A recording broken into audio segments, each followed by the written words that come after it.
I attended an address given by the Prime Minister's Chief Science Advisor last week. Some of you may have been there, Professor Sir Peter Gluckman, and he started his address by saying that with the confluence of science and agriculture in New Zealand, a country the size or smaller than the size of Sydney has enjoyed first world status for many decades, and that's been largely responsible for our activities in the area of science and agriculture. So today I'm going to talk about opportunities in agriculture in the rural sector. I'm going to talk about the international context, a bit about the New Zealand context and how, in my view, this current government is really positively supporting various aspects of agriculture, and I'll talk a bit more about those, give you two examples, and then hopefully we'll finish on time. So if I look at the international context of agriculture, just a few quick statistics. This is a statistic of the US percentage of disposable income spent on food away and at home. And you'll notice that by the year 2010, roughly 50% of all meals eaten in North America are eaten outside of the home. The cost of meals is coming down, which is a challenge for us, and like most commodity products, over time they tend to commoditise themselves and decrease, but there are certainly opportunities for us in New Zealand. This slide is showing on the orange slide the world population growing from 1965, about 3 billion, to an estimate of 2030 around about 9 billion, a tripling of the world population. But together with that, the number of hectares per head of person has gone in 1965 from around just under half a hectare per person in the world down to, by 2030, around about 0.15. A lot more people in the world, a lot less land in which we are able to feed those people. As well as that, the whole international world in terms of agricultural products has become much more volatile. This slide is showing a graph of the whole milk powder prices starting from 1996 around 2010, and as we go forward in terms of things like exchange rates, issues of tariffs and others, the world is becoming much more volatile in terms of commodity food products. Again, opportunities for us. China. People often talk about China and think maybe it's just a bit of a bubble and sooner or later it's going to burst one day. This is a graph devised by an economist. Don't ask me how he did it, but on the vertical axis is the percentage share of world GDP as measured as in terms of international trade. And on the horizontal axis is time, and he started, this particular economist, in the year 0, when Christ was born, going right through to 2050. And we can see that most of the time that we've had in modern civilization, the world has been dominated by trade, in particular with China and India. And it's really only in the last recent 1800s when both China and India stopped exporting, pulled up the drawbridge, tried to become self-sufficient, that allowed the ascendancy, particularly of North America, Europe and Japan, and to a smaller extent the rest of the world. My proposition is that all that's happening with the ascendancy of China and India is that it's just a normalisation of a global trade that's been happening for millenniums, and there was much more international free trade back in 1700s than there is now. So I'm suggesting all we're doing is normalising what has been an activity for many, many, many centuries. So there's been a strategic shift in disposable wealth from the west to the east, and that will continue. There's a changing pattern of eating habits, particularly in places like Africa and others, where they're shifting from maize and soybean and wheat and barley to proteins. There's been an increasing shortage of high-value protein, and again, Asia is becoming an internationally dominant market. All these trends, of course, are very positive for New Zealand, and in particular positive for New Zealand agriculture. So let's now talk about the New Zealand context, and I'll just give you a couple of examples as to how the the government, in my view, is really supporting the ongoing growth of agriculture in New Zealand. This is a slide demonstrating the government's economic growth agenda, hoping to have a goal of 2025 increasing our exports to 40% of GDP, and in particular, notice the area of export more value-added food and beverages going from 20-odd billion to 58 billion by the year 2025. The government is committed to this statistic and is putting money into ensuring this occurs. What that means is that we're going to have to transform our growth in terms of our agri-food exports from what is a normal organic trajectory of around 3% per annum, compounding, to from here a 7%. So that's an enormous shift. Of course, the question is going to be asked, how can we do that? So just let me then go on to a couple of examples and talk about some of the effort the government is going to stimulate agriculture in New Zealand. The government is committed to a project called Primary Growth Partnership, or PGP. They've committed $650 million to a series of different projects. I'm going to talk about one in particular. It happens to be called Farm IQ. It's a $151 million spend over 7 years. 50% funding from the government, 50% from two private organisations, one of which is Landcorp, the other is Silver Fern Farms.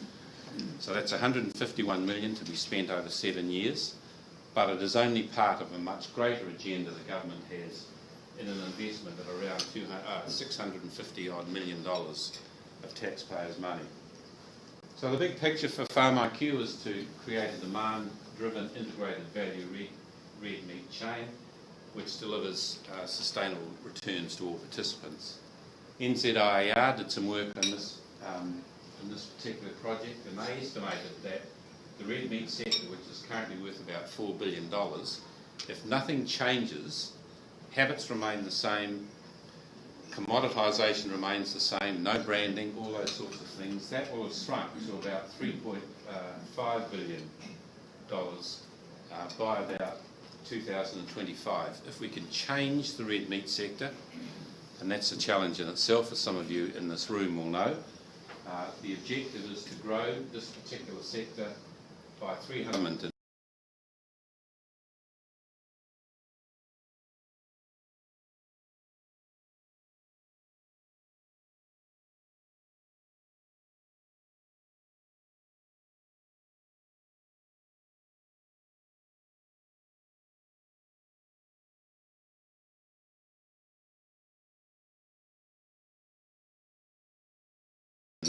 And the processing, and I'm going to talk about these three very briefly, starting with the in-market one. Now, I'm just going to use the example of an initiative with Tesco's that Landcorp and Silver Fern Farms have been developing. This is a typical a picture of a typical meat rack, if you like, in a store in Tesco's in the United Kingdom. Happens to be mince.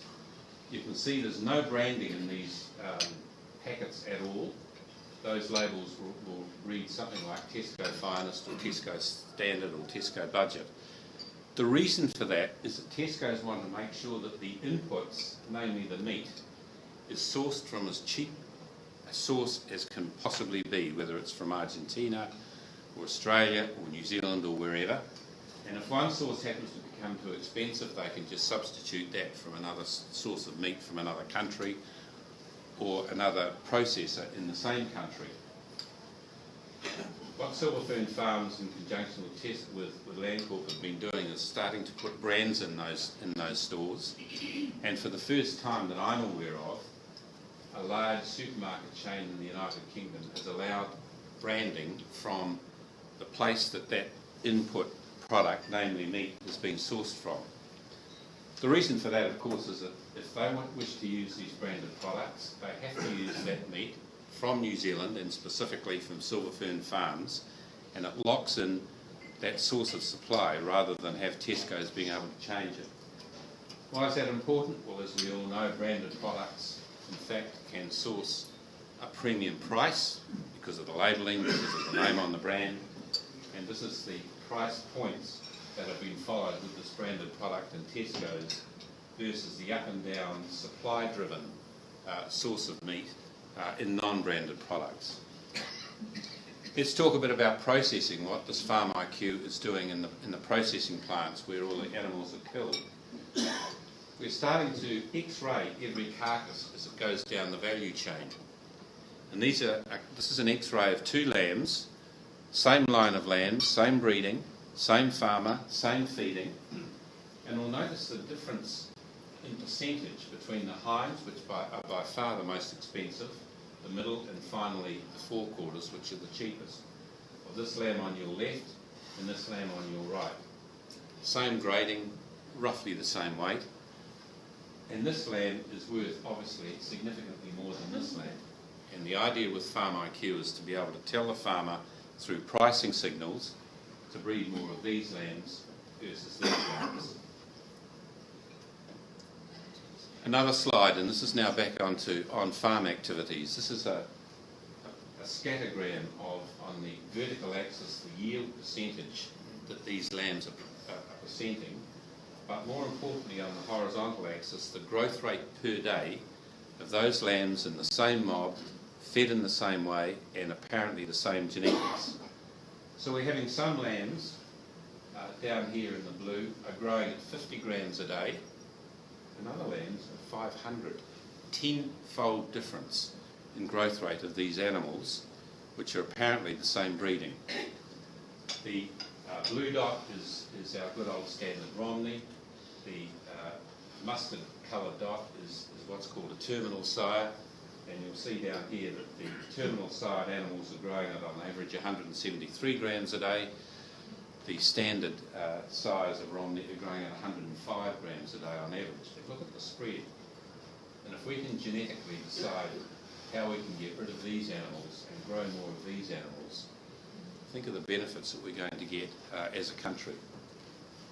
This is a very busy slide. I won't go into it, but I'll just ask you to look at this particular green area. This particular farmer grew 5 particular types of feed. He measured all the inputs, how long the feed would last for, the cost of the feed, cost of putting nitrogen on, and in the end came out with a gross margin return per hectare of those different feeds, again under the guise of this Farm IQ. And the 2 extreme examples here that I will show you is in terms of grass, that gave a gross return of $2 per hectare, versus Goliath kale at $4,000 per hectare.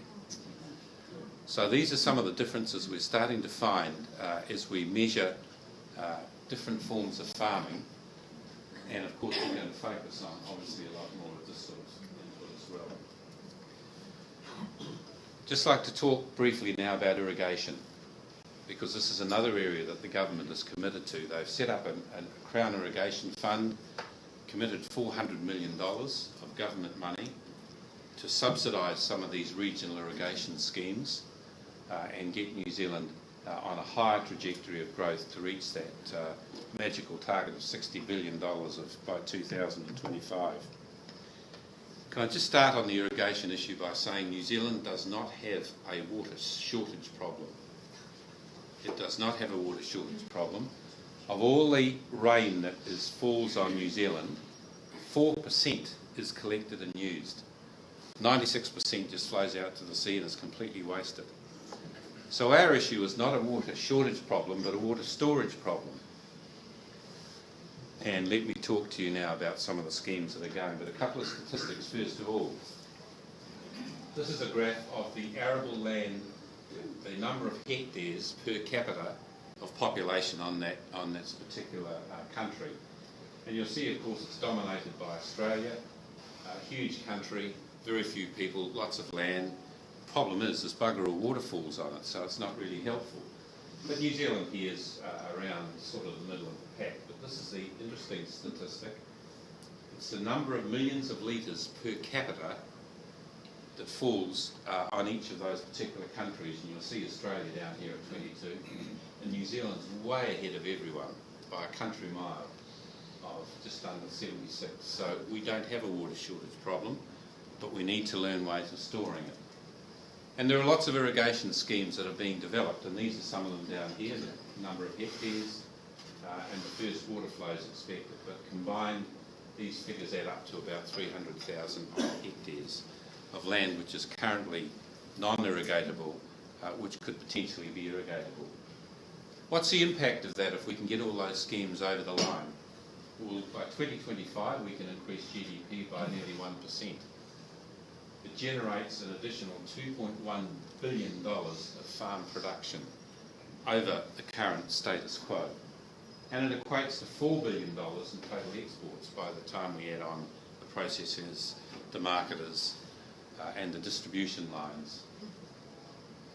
And this is a graph not done by the irrigation scheme, but in fact done by New Zealand Institute of Economic Research, showing the gain in export revenue versus the off-farm infrastructure costs of putting all those schemes into place. So enormous gains if we can get these schemes over the line. The problem with them is that we have this issue of uptake risk, and if I just talk for a minute about a hypothetical farmer in the Hawke's Bay who's a sheep and beef farmer, he's probably 62, which is the average age of those many of those Hawke's Bay farmers. His father and his father before him all farmed sheep and beef, and the thought of that particular person having to, let alone put dairy cows on his farm, but milk dairy cows would be enough to turn lots of people in their graves. So there's a real cultural issue, because if these people are going to afford to buy water, they're going to have to change their land use.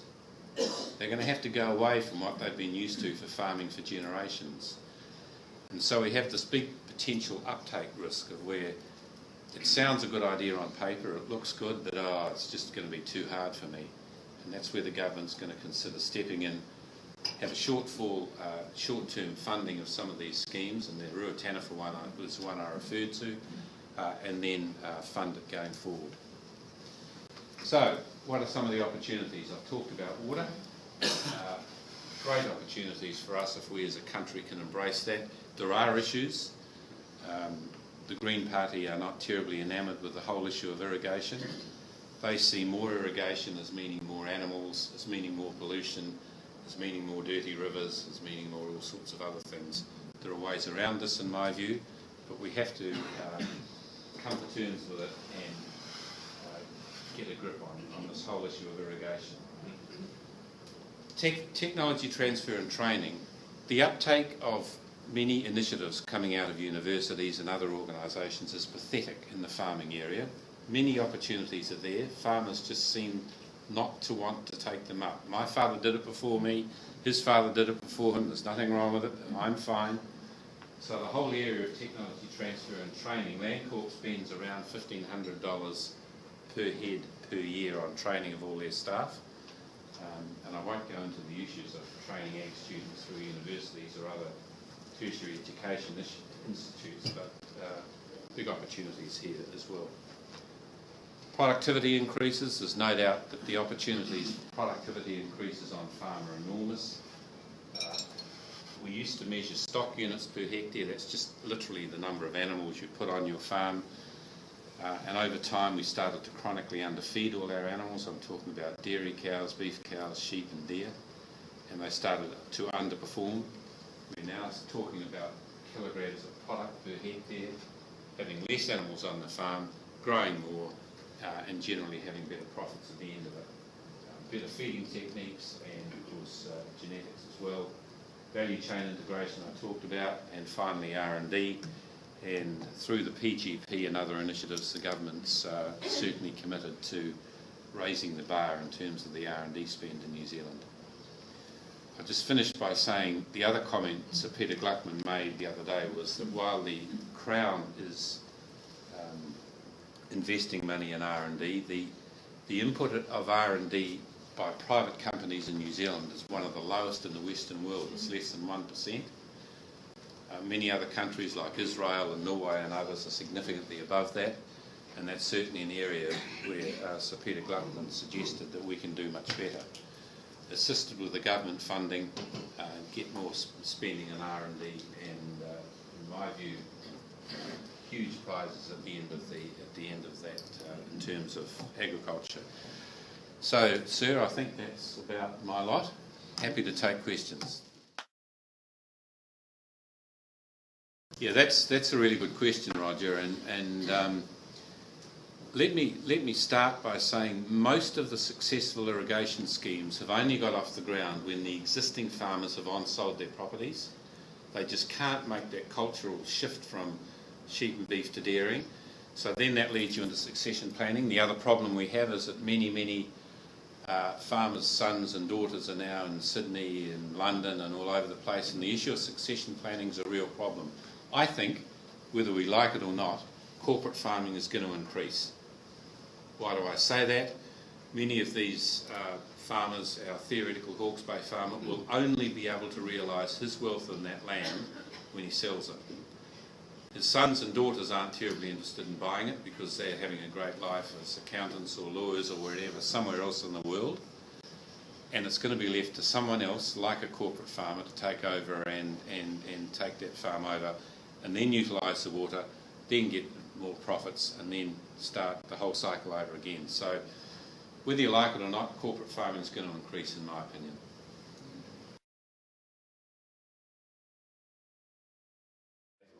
YRAP is about 5 years behind the Hawke's Bay initiative, but if I just think of the Hawke's Bay one, basically it's quite simple. It's to trap all that water that's coming off the Ruahines.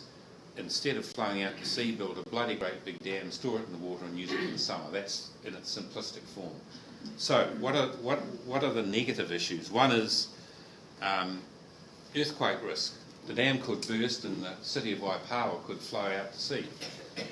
People who don't like Waipawa will say, well, okay, so what? I won't go there.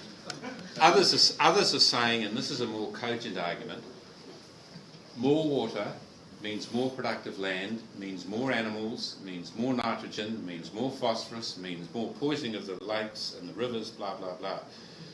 But the specific issue of the Ruataniwha thing, which is something people tend to overlook, is that the overflow from that dam goes into the Tukituki River, and the Tukituki River in summer is just goes down, goes brown, fish die. This is a very good environmental story because they're going to flood. They have minimum water levels, and they're going to allow that Tukituki to flow the way it used to many years ago. So I think it's a positive story. But the issues are around safety of the dam, nitrification of the rivers, and more stock, basically. Yeah, look, Francis, that's another fair question. But can I say that the work that's been done in the Hawke's Bay area, 35% of the intensification will be dairy. The other 65% will be grains, horticulture, fat lambs, and others. So, yes, it is a risk that we put more and more eggs in one basket and we have a botulism scare and look what happened, and we all know. But at the end of the day, don't necessarily read intensification equals dairying, because that's just been doing